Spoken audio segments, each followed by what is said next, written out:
miles into Pennsylvania. Wow. I said, you mean they crossed the border?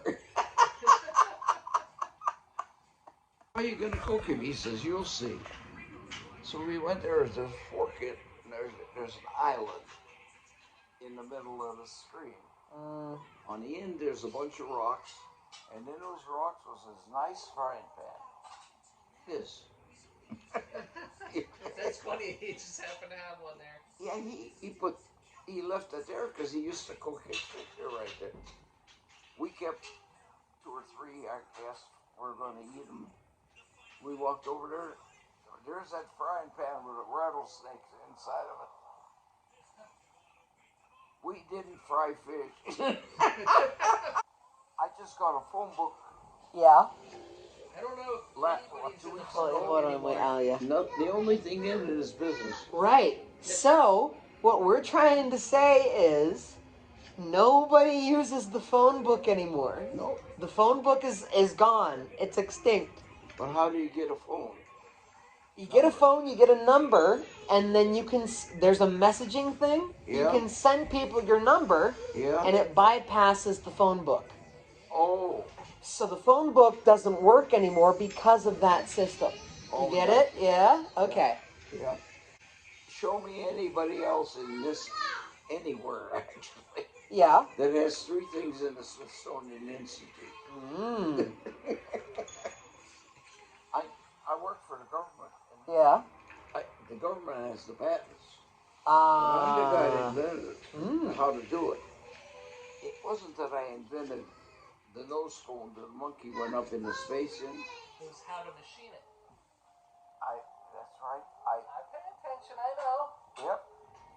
And there was 3 different schools where they had the geniuses from there. Right.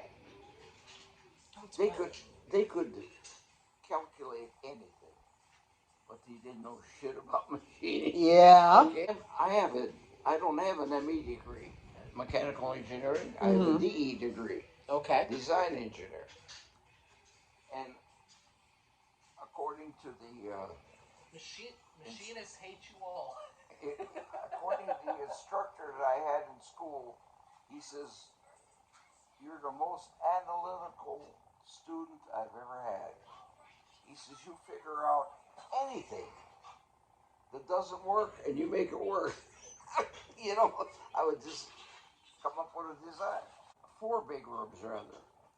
Wow. We had 3 guys in there, one from Case Reserve, Western Reserve, one from MIT, one from Rochester Institute of Technology.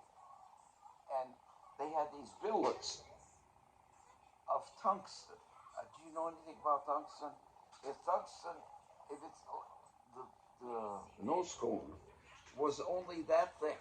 Whoa. You know, in front. And it turned red coming into outer space. You know, so hot. When the air going heated it. If you take tungsten, you put your finger on one side of that, put a blowtorch on the other side, you can't feel it. Whoa. So that's why it got so red? Right. It was nice and cool on the inside, right? Inside, that's where the monkey was at, right? Really good at, This guy called me, he says, Georgie, he says, I haven't seen you for a couple of years. When I walked in, he thought I was a kid from high school.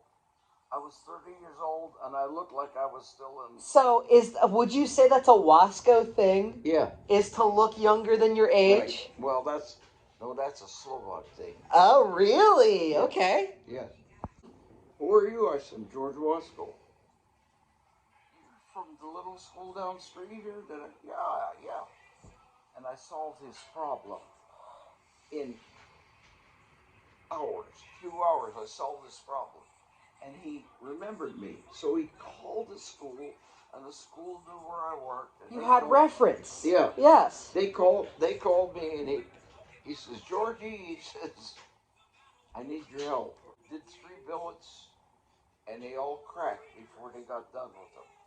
They would machine the inside, they'd machine the outside, they would crack. He says, well, figure out how you're going to do that? I says, no, give me a chance. The solution I didn't learn in college. Experience. Yeah. Yeah. No, talk, it pays. I never talk, do I? I'm always... Never. No. I always talk, and as a result, I have more knowledge from various people. When you meet somebody, don't think he's a dummy. Figure out he might know more than you do on something.